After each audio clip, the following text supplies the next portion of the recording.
성공적인 인간관계 방법. 로마서 12장 14절에서 21절 말씀. 성공적인 인간관계 방법. 가끔 보면 믿음은 좋은데 인간관계와 사회생활은 좋지 못한 교인들이 있다.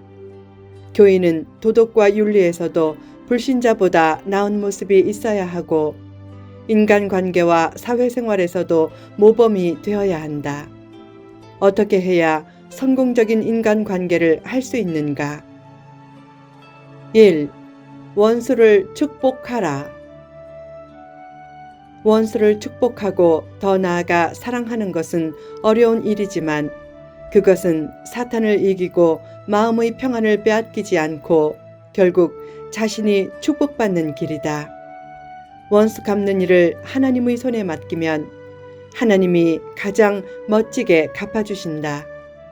더 나아가 원수가 줄일 때 먹이고 목마를 때 마시게 하면 숯불을 원수의 머리에 쌓아놓게 된다. 숯불을 원수의 머리에 쌓는다 라는 말은 원수에게 은혜를 베푼다 라는 당시의 통속적 표현이다.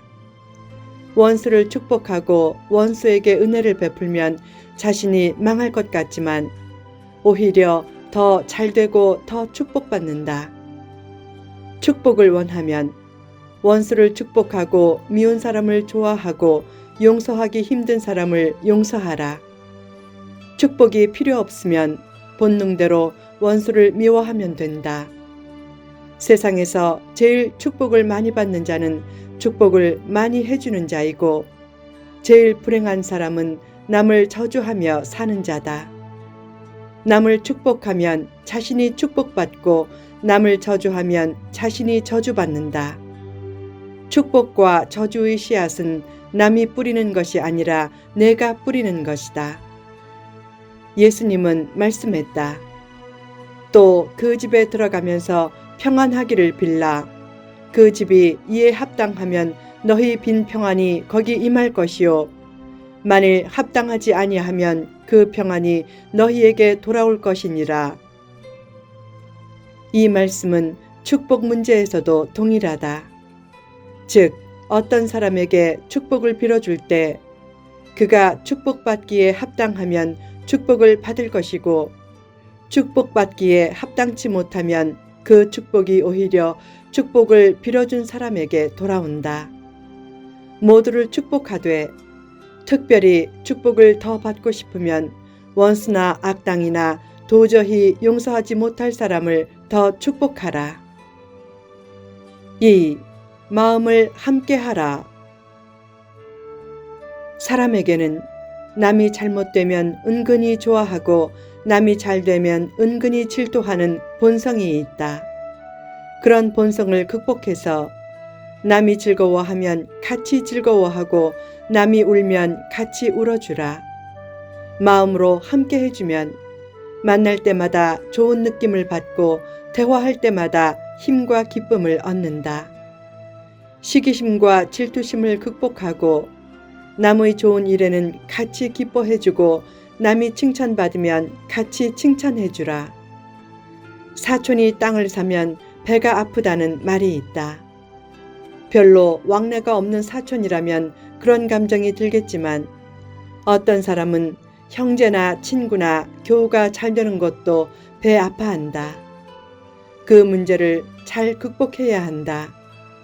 도자기를 만들 때 얼마나 정성과 노력을 기울이는가. 그 도자기를 부술 때는 정성과 노력이 전혀 들지 않는다. 만들고 다듬는 노력도 없이 남의 것을 부수면서 자기 의의를 드러내는 태도도 주의해야 한다. 내가 제일인 줄 아는 위에서 누르는 교만도 주의하고 남의 성취를 배 아파하는 아래에서 흔드는 교만도 주의하라. 사람이 왜 마음을 함께하지 못하고 시기심과 질투심에 사로잡히는가? 대개 교만 때문이기에 사도 바울은 권면한다. 서로 마음을 같이 하며 높은 데 마음을 두지 말고 도리어 낮은 데 처하며 스스로 지혜 있는 채 하지 말라. 마음을 높은 데 두는 교만은 인간 관계를 망치는 제일 대적이다. 있는 채, 아는 채, 높은 채 하지 말라.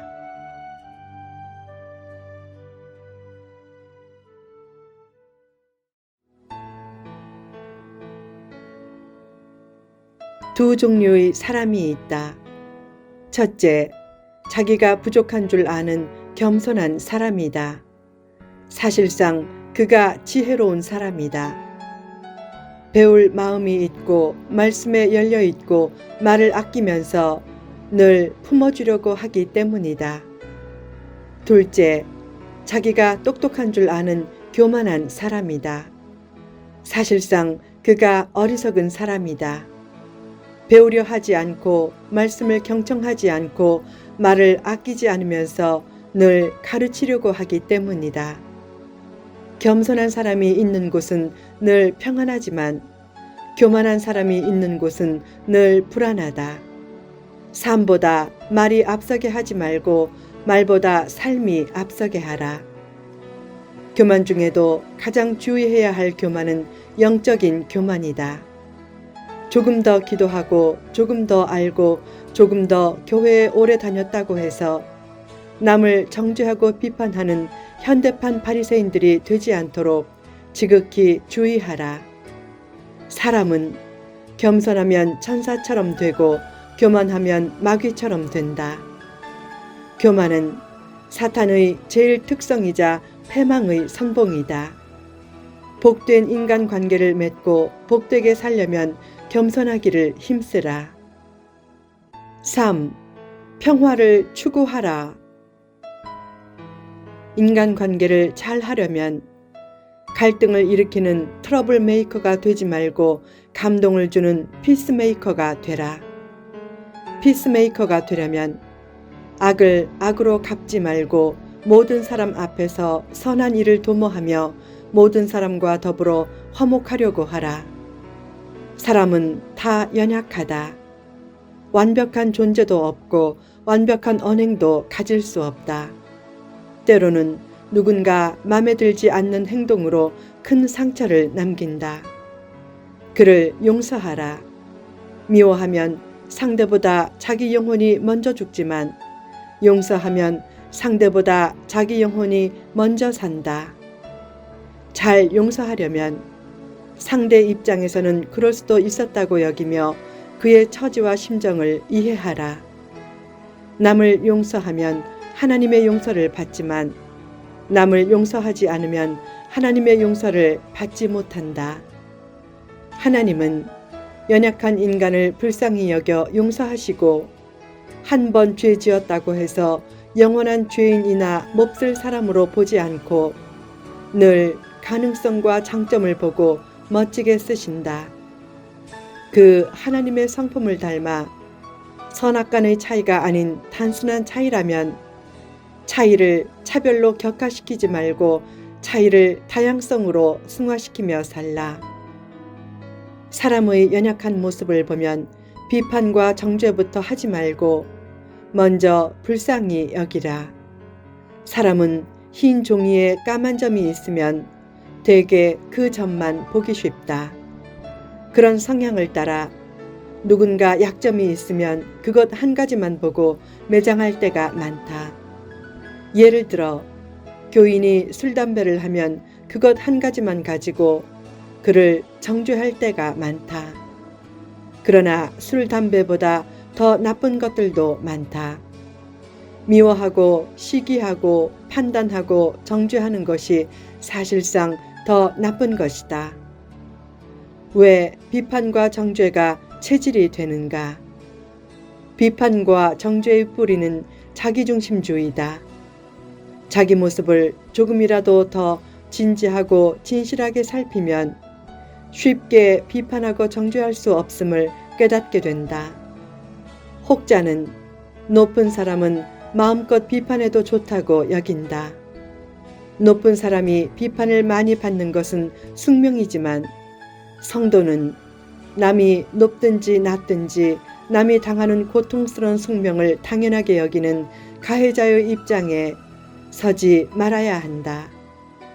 정당하지 못한 비판은 하나님이 기뻐하시지 않으신다. 높은 사람이라고 특별한 존중을 하지 말아야 하듯이 높은 사람이라고 특별한 비판도 하지 말라. 자기 중심적인 시각으로 하는 비판도 주의하면서 자기가 속한 그룹의 시각을 중심으로 하는 비판도 주의하라. 판단 기준이 늘 의와 공평이 되게 하라. 불의에 대해서는 분노할 줄 알되 기본적으로 모든 사람에 대해 따뜻한 시각을 가지라. 사람의 아픔에 공감하는 삶을 훈련하면 비판과 정죄는 늘 조심스러워진다. 눈에 보이는 단편적인 모습으로 남을 내 멋대로 판단하지 말라. 하나님도 그렇게 판단하지 않으신다.